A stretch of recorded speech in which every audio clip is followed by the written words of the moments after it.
Hi, everyone, and welcome to Insights in Caribbean Intellectual Property, the official podcast of the Caribbean and America's Intellectual Property Organization.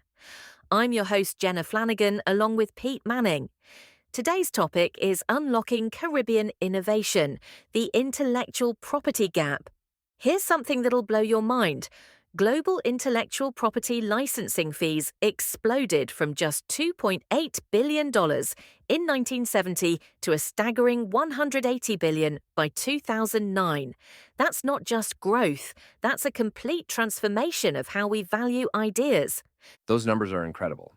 And what's fascinating is how some regions are completely missing out on this economic revolution, right? Exactly right. Take the Caribbean region. While other developing areas are actively participating in this IP boom, Caricom countries seem stuck in what experts call regional lassitude. And here's what makes this particularly concerning. We're not just talking about missing out on revenue, we're talking about the potential marginalization of an entire region in the global knowledge economy. You know what caught my attention in the report by Dr. Abiola Innes? The dramatic shift in how universities are handling intellectual property. Could you break that down a bit? That's actually one of the most fascinating aspects of this whole story. Universities and research institutions went from filing almost no patents in the 1980s to over 15,000 patent applications by 2010.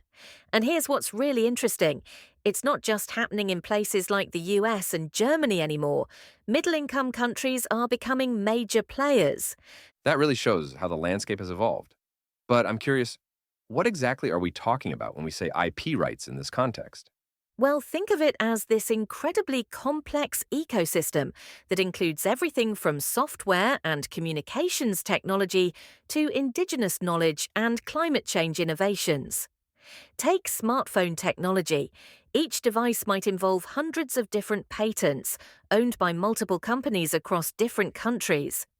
The implications for the Caribbean region must be pretty serious then. What opportunities are they missing? Let me break this down because it's crucial. First, there's the direct economic impact, licensing fees, royalties, and the potential for attracting R&D facilities from multinational companies. But beyond that, there's this whole ecosystem of innovation they're not fully participating in. The report shows how international collaboration has become a huge driver of innovation. That makes me think about what the author Dr.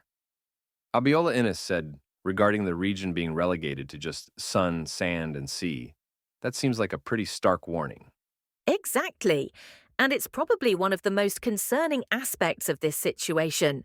Without developing their own IP framework and capabilities, the Caribbean risks becoming purely a consumer of other regions' innovations, rather than a creator and contributor to global knowledge. So, what solutions does the report suggest? The report emphasizes several key areas. First, there's the need for efficient patent institutions, basically the infrastructure to handle IP rights effectively. Then there's the importance of creating incentives for universities and research organizations to patent and commercialize their innovations. But perhaps most importantly, there's this need for a comprehensive regional policy approach. That's interesting about the regional approach. How exactly would that work? Think of it this way.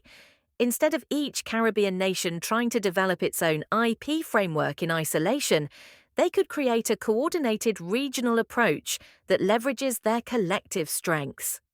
Other regions have successfully established systems to harness public research for innovation. The Caribbean could do something similar, but with its own unique characteristics. You mentioned climate change earlier. How does that fit into all of this? That's actually one of the most compelling aspects of this whole situation. The Caribbean islands are particularly vulnerable to climate change impacts, so they have this unique perspective and potentially valuable insights into adaptation and resilience.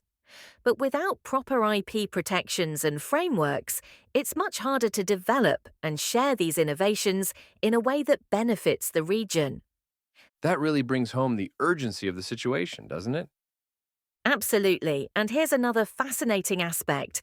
The report talks about how IP protection can actually shape creative and innovative policy. It's described as an elegant means for governments to mobilize market forces. Essentially, good IP rights create this virtuous cycle where protection leads to innovation, which leads to economic growth, which then supports more innovation. Looking at the practical side, what about the challenges they're facing? While other developing regions have managed to overcome similar challenges. Remember that statistic about low and middle income countries increasing their R&D spending by 13% between 1993 and 2009. That shows it's possible to make progress even with limited resources. And what about the role of international collaboration? That's actually one of the most promising potential pathways forward.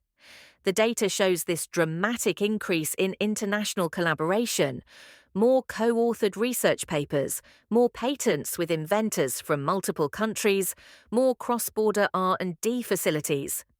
The Caribbean could potentially tap into these networks, but they need the right framework in place first.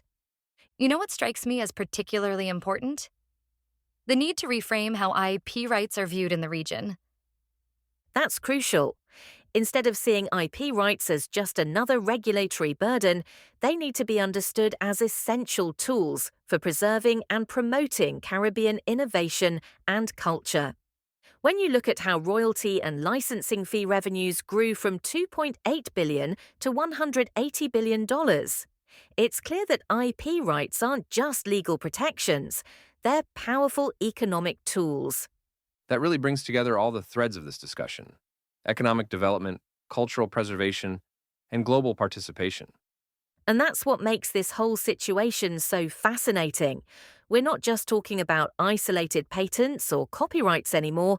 We're talking about complex networks of knowledge exchange, collaboration, and value creation. The Caribbean has the potential to be part of this network, but only if they take decisive action now. Thanks for joining us on this episode of Insights in Caribbean Intellectual Property. Please follow us wherever you listen to this podcast so that we can let you know when there's a new episode. If you listen to us on YouTube, please like, subscribe, and share. See you next time.